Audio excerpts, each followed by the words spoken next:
যুবকরা প্রস্তুত আছো তো ইনশাআল্লাহ? সাতার মাথার গণতন্ত্র বাংলাদেশ 54 বছর দেখেছেন মিয়া, ধর্মনিরপেক্ষতা 54 বছর দেখেছেন, মানুষের আইন 54 বছর দেখেছেন।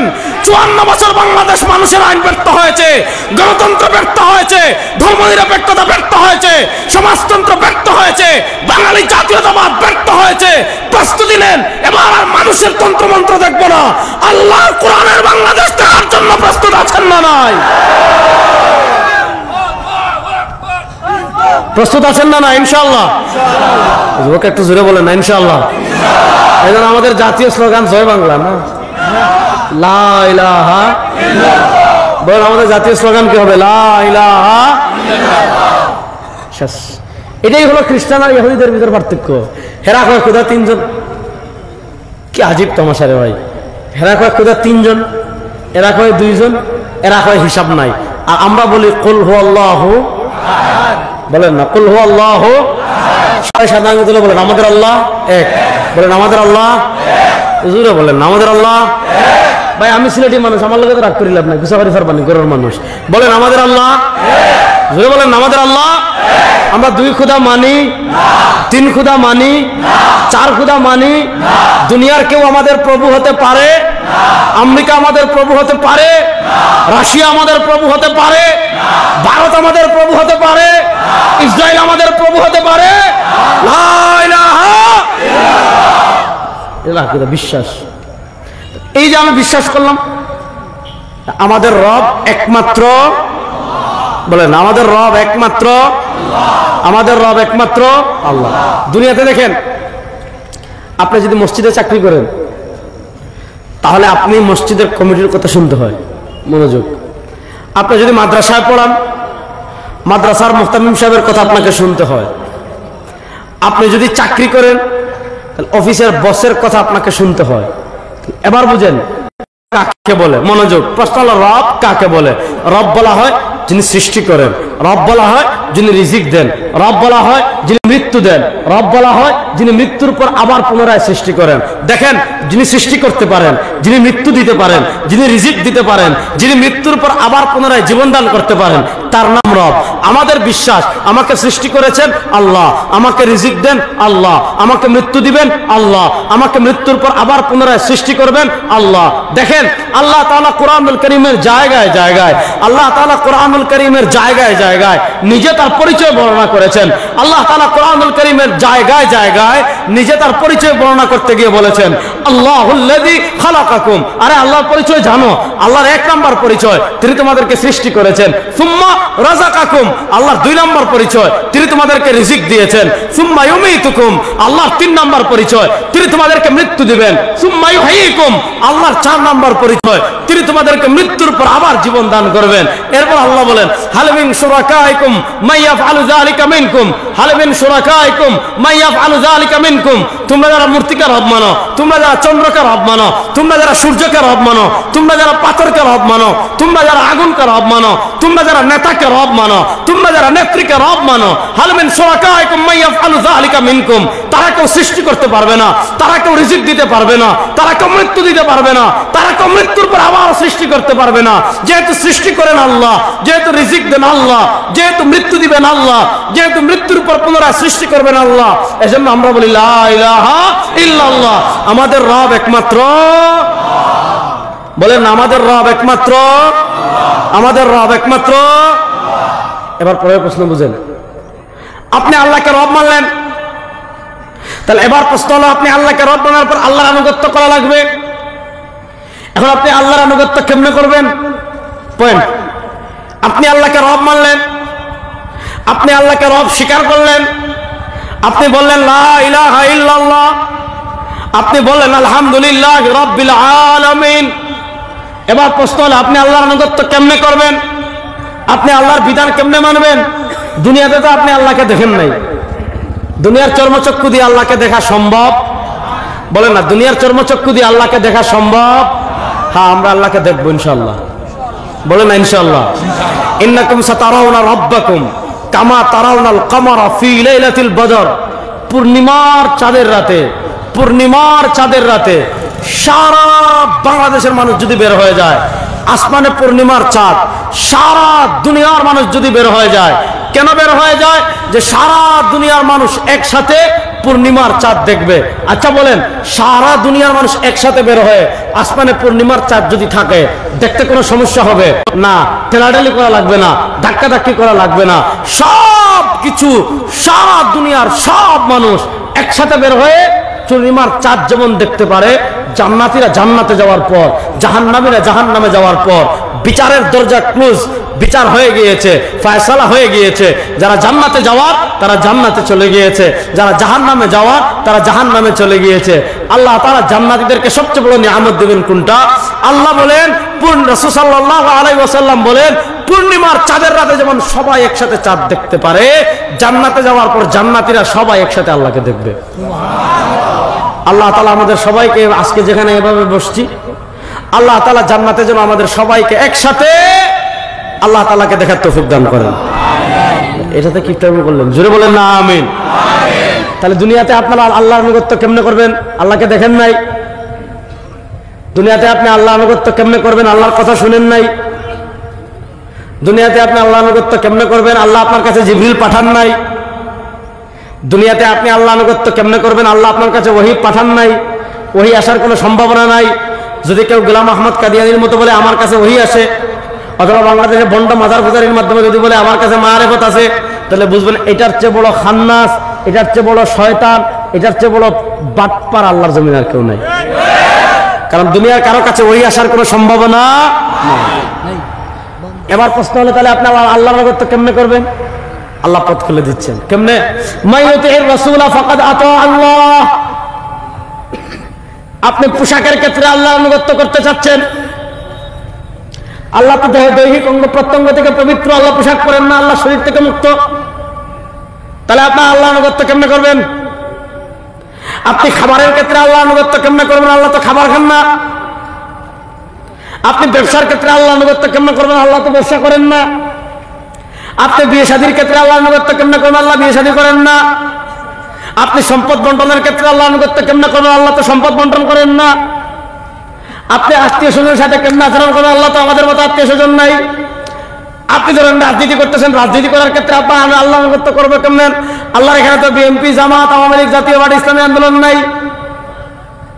আপনি রাষ্ট্র পরিচালনার ক্ষেত্রে আল্লাহ আনুগত্য কেমনে করবেন? আল্লাহ তো আমাদের মতো এইভাবে ভিন্ন ভিন্ন আলাদা দেশ নাই।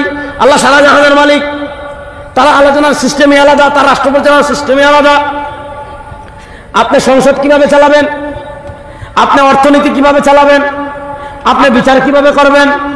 প্রশ্ন, সব প্রশ্নের এক জবাব আল্লাহ কোরআনে দিয়ে দিয়েছেন, মাইয়ুতির রাসূলা ফাকাদ আতা আল্লাহ।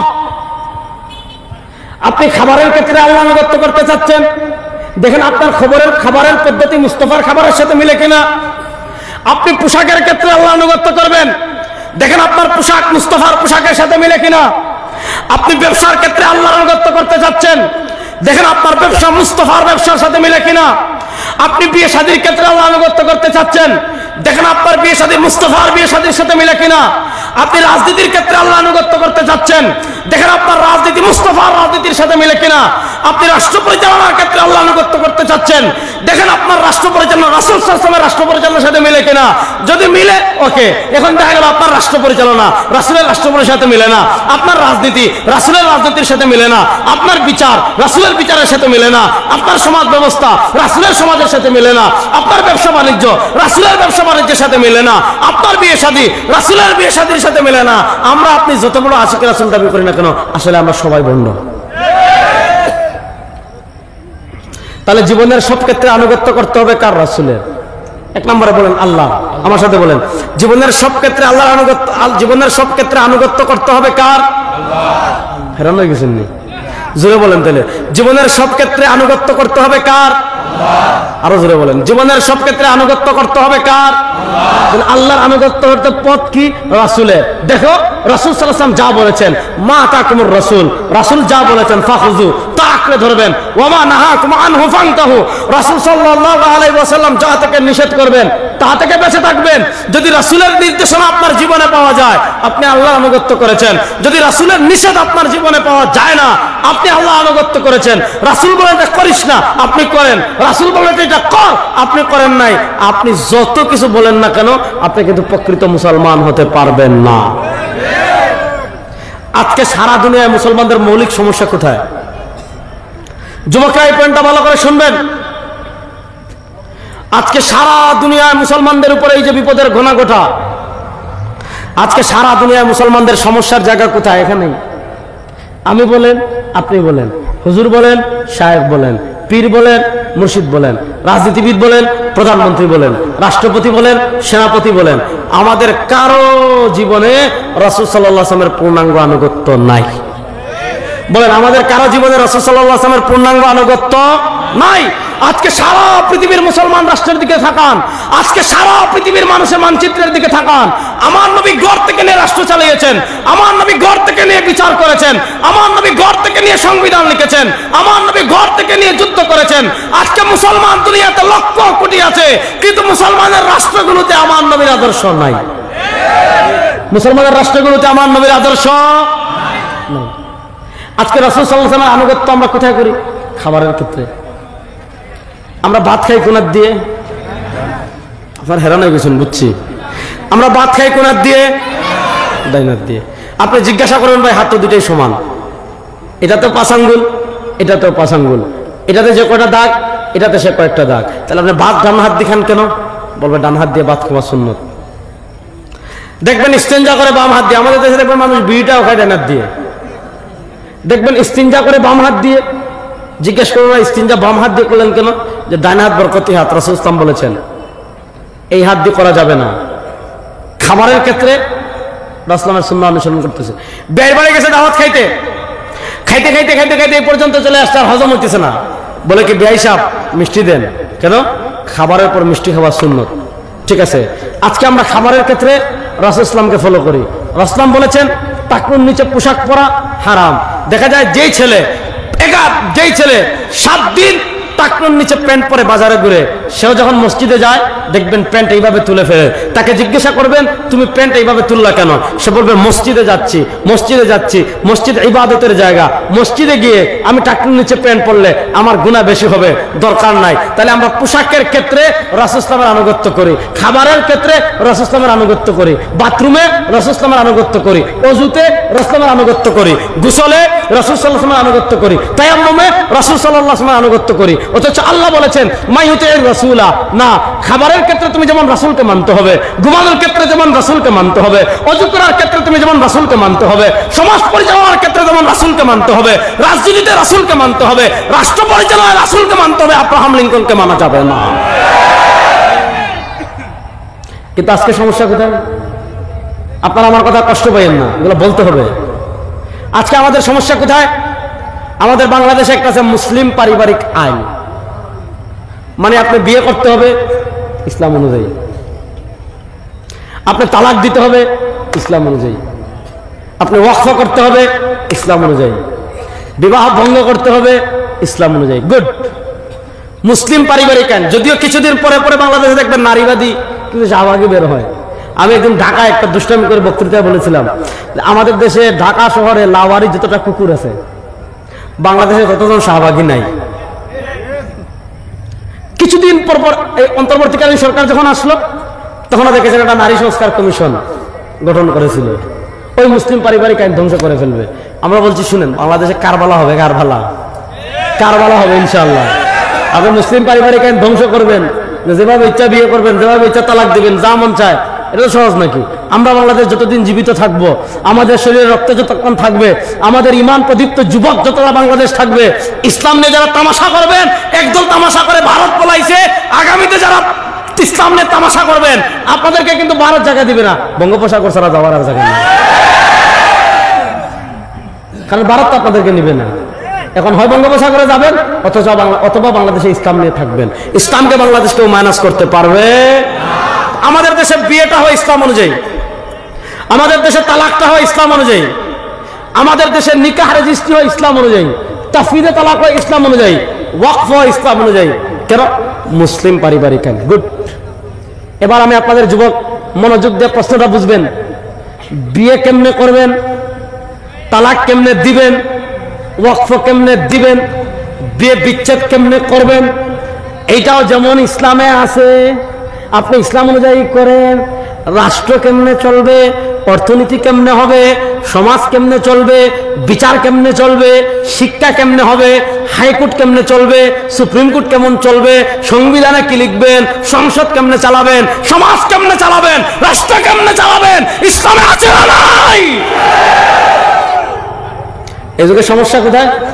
এখানে আমাদেরকে, আমরা সিলেট এখন গুমো হেঙ্গা দিলে আসলে গুমো হেঙ্গা দেওয়া মানে কি, আপনি বুঝছেন না আপনারা ঠকাই লাইছে, আপনি বুঝছেন না আপনারা মারি দিছে, মামু বানাইছে। আপনি রাস্তা দিয়ে হাঁটরা, আপনার মোবাইল থেকে ফোন থেকে মোবাইল নিছে কি কোন দেখায়নি, আজকে অকুর ফুয়ে আমার গুমো হেঙ্গা দিলাইল, আমার কষ্ট পাই না জানি। এখানে ইসলামের শত্রুদের সফলতা এই জায়গায়, আমরা গুমো বিয়ে দিলাইছে, আমরা শিখাইছে ইসলাম তো বেটা বিয়াত আছে, ইসলাম তো বেটা তালাকও আছে, ইসলাম তো বেটা নেকাহ রেজিস্ট্রিতে আছে না। এটা আমাদেরকে দিয়ে পরিবারে ইসলাম দিয়ে বলে রাষ্ট্র কেমনে চলবে, এখানে কোরআনের দরকার নাই, এখানে তো আমাদের আব্রাহাম লিঙ্কন সাহেব আছেন।